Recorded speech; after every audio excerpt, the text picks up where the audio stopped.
Hey guys, Super Akuma here, 3-time Tekken World Tour qualified player, EVO Online EU West champion, and, you know, I've been told I'm the world's best Akuma.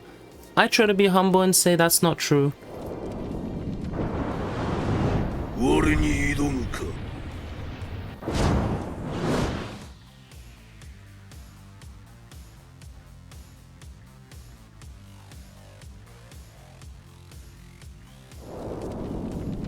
Before we get started with that guide, be sure to subscribe to DashFight for more character guides, and check out their website for all things FGC.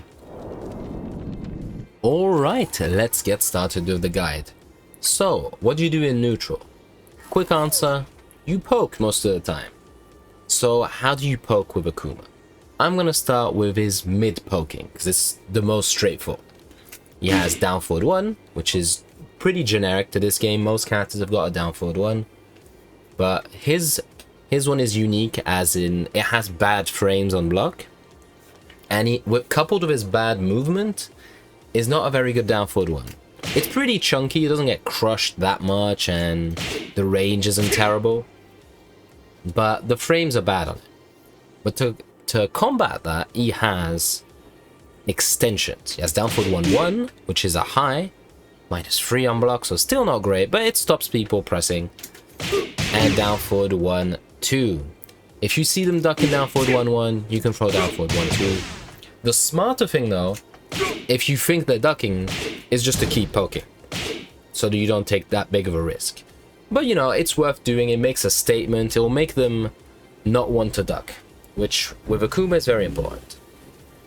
But he has a much better option to poke mid. Right? He has forward 3. This move is amazing. It's +7 on hit, only -4 on block. It comes out at 17 frames. It sounds slow, but trust me, at that range, it's really not. This is basically your go-to mid, right? If you're close, you can go for down forward 1. If you're far away, you go for forward 3. This is basically a long-range down forward 1 for Akuma, right? Amazing move. So yeah, honestly, that pretty much does it for mid pokes. Right? He's also got back 2, but I'm going to talk more about that when I talk about homing moves. So we can move on to his low pokes. He only has like 4 lows if you count this, right? Which I don't. He's got back 4, which is a slow -13, which is dangerous low with it tracks a little bit. The range is, I'd say, deceptive, but not great. But you will need to use it so you don't take too much risk sometimes. But yeah, then he's got down 3. This isn't a poke, right? I will get into what you do with down 3. If you watch any amount of Akuma footage, you would have seen this move and what it does. But I'll get onto that later. His main low, the one you want to use, is down 4, right? I know, it's very risky. You can eat an entire combo just because your opponent blocked this down 4. But, you know, that doesn't mean you shouldn't do it. Look at the range. It's amazing. It also tracks both sides. So it's kind of like a homing move. And it knocks down, which means you can dash up. Do Oki. If they stay on the ground, you can hit them. It opens up a new realm of possibilities for Akuma. This is what you use to lock down your opponent so they stop moving, and then you can go in for your 50-50s.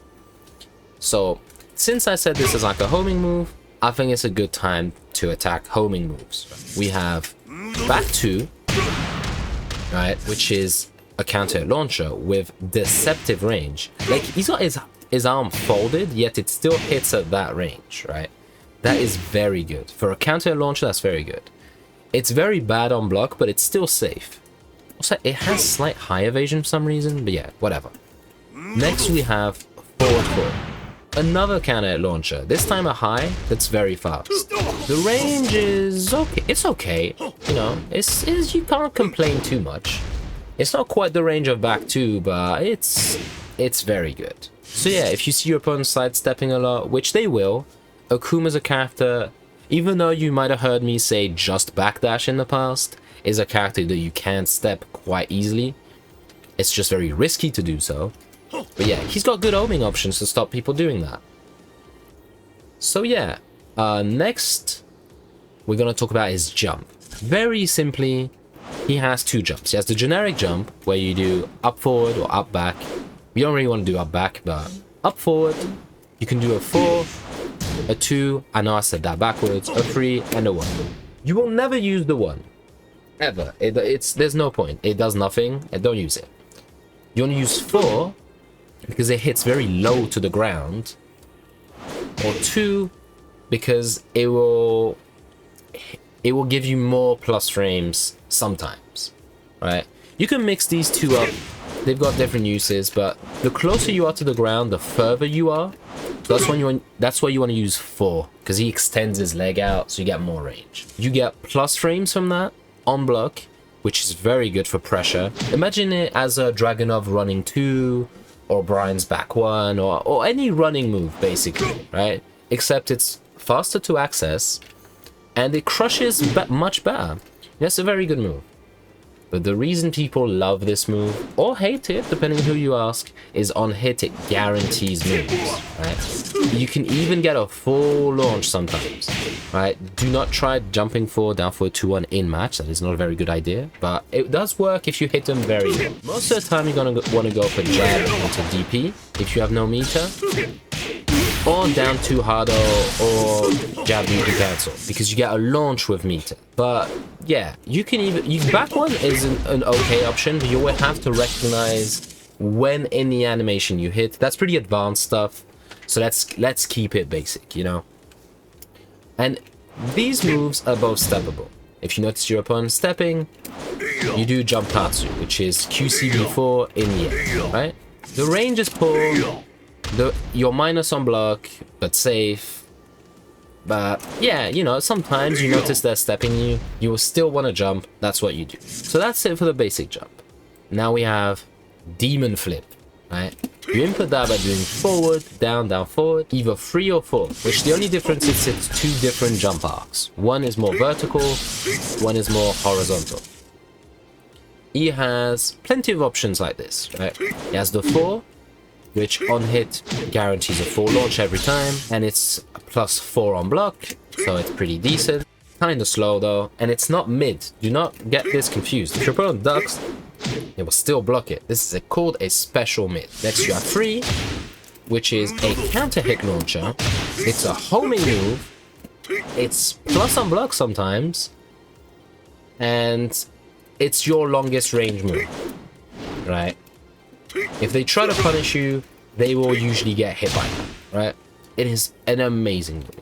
Next you have 1. You use that to recover quickly. Like, see how long it takes me to move after I whip that? This is basically your, oh, he moved out the way. I press 1, that way I'm safe, and he doesn't punish me. That's what you use that for. And also, it can beat your opponent trying to interrupt you, right? If you're in the air, sometimes they do like hop kicks, like they'll jump with you. You just do this, you interrupt them. This is a mid, but it hits too high. Like if your opponent's ducking, let me show you. Like you won't hit them. It's a mid, but you won't hit them. So what do? You 2, right? Big chop.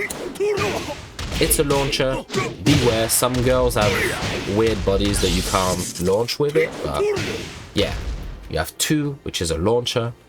And then you have an option where you need your opponent standing, which is the throw. You do either 2 plus 4 or 1 plus 3 in the air while doing the input. This is an unbreakable throw. They need to duck. If they step, it also works. But yeah, if they're in the mix-up situation, they're thinking, oh, do I duck? Do I not duck? And if they duck, remember, you've got this. Alright, let's start learning some combos. So I'm going to start with the meterless stuff, because it's easier that way. I'm going to do down forward 2-1.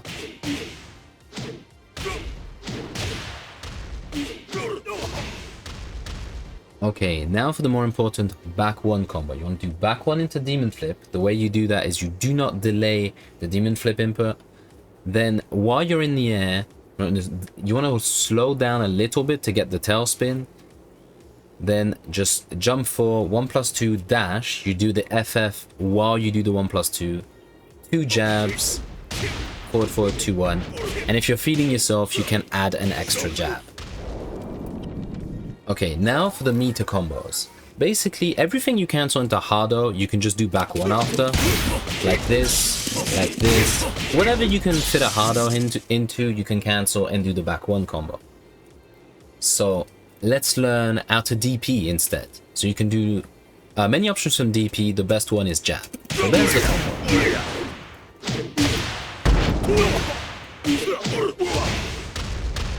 Now we have a new addition to Season 4, which is the jab into the X-Tatsu. It's basically the same combo as you did on back 1, except you have to dash before the jump. Okay, whether you bring your opponent to the wall with a wall carry or you wall splat them, this is the option you want to go for. Alright, I've done this action in a couple combos, but I've yet to talk about it because it's it's necessary to the character, but it's a relatively advanced technique called FADC, which is Focus Attack Dash Cancel. It's that yellow dash you see there, which allows for all the crazy combos Akuma has. The way you do that is you input your special move and you press 1+2 to go into the focus attack, and then you dash immediately as you cancel. So basically you cancel your cancel, which allows you to do this. You will need to practice that a lot. It's probably one of the things that makes the character one of the hardest characters to learn, but it is vital. Good luck. Now, learning combos and poking is all fine and dandy, but now we need to learn what the game plan of the character is. It's quite hard to execute, but it's actually pretty straightforward. Because the thing you want to know is your opponent is always going to try and move away from you so you don't hit them with down 3 hardo. So what you want to do is lock them down with your pokes, down 4s, and all that. And then there's 2 things you can do. If they actually stop moving laterally and stop moving horizontally, you can just go for straight 50-50s, right? You know, you got plenty of options. But normally, there's a step 2. Step 2 is once they stop moving horizontally, because you've locked them down with this and with your homing moves, you start jumping in. You start doing very slow options that are plus on block, and you're putting pressure into them. You're dashing in, and you're not letting them move, and you're locking them down, basically, right? And once they do that, once you do that, they're gonna start doing keep out options. They're gonna start trying to jab you. They're gonna start trying to anti-air you. Let's try preemptively pressing buttons, which is when you get your great counter hit tools, where you have the counter hit jab, which is a launcher, where you have your counter hit down jabs, which are launchers, where your jumps will go over lows and be launchers. And that's basically the game plan of Akuma. It's fairly straightforward. Lock them down with down 4s, forward freeze, and if they start, when they start moving less and looking out for your stuff, start doing slow, safe options. Because, you know, they're trying to block your unsafe options, start doing slow, safe options. And once they get tired of that and start getting frustrated, you take advantage of that with all of your good counter hit tools. You can also, you know, backdash and whip punish and, you know, be a Tekken player. But that's a bit more complicated, but obviously that's what you want to strive for. Okay, now that we have the basic game plan, what are the weaknesses? What's stopping us from doing that? Well, the first thing is he's a very risky character when he's not using meter. Like I said, down 4 is step 1 in the game plan, and it's launch punishable. Jumping can be floated, can be stepped, so relatively slow. That's 23 frames. His go-to mid is a 17 frame move. And like I said, his only really safer low is back 4, which leaves him standing, and he comes out in, I think, something like 20 frames. So he's slow, he's unsafe. His frames on block, unless he's burning meters, are quite bad on his pokes. He's got, of course, he's got things to mitigate that, like he gets like Power Crush. But overall, he's slow, he's risky, he's got poor movement, at least laterally. His backdash is decent, but that is a very risky character. And also, you need meter to do combos, really. Because unless they're doing something very unsafe, back 1 doesn't work at range as a whip punisher sometimes. Yeah, of course, when I say it, it works. Down 4-2-1 is very inconsistent and is launch punishable as well. You need to do stuff like down 3, you need to get your counter hits on, right? What you really need is meter, but meter builds relatively slowly. So those are the weaknesses in the character you have to work around. Which is why it's good to slow the game state with by locking down your opponent. It gives you time to build meter so you can be more explosive in the later rounds or later in that round. I hope you guys enjoyed this guide. For a more in-depth look, you can look at my YouTube channel. And for all things shown in this video, there is a text version via the link in the description. But yeah, if you like this video, please leave a like, comment below with your thoughts, and yeah, thanks for watching. Goodbye.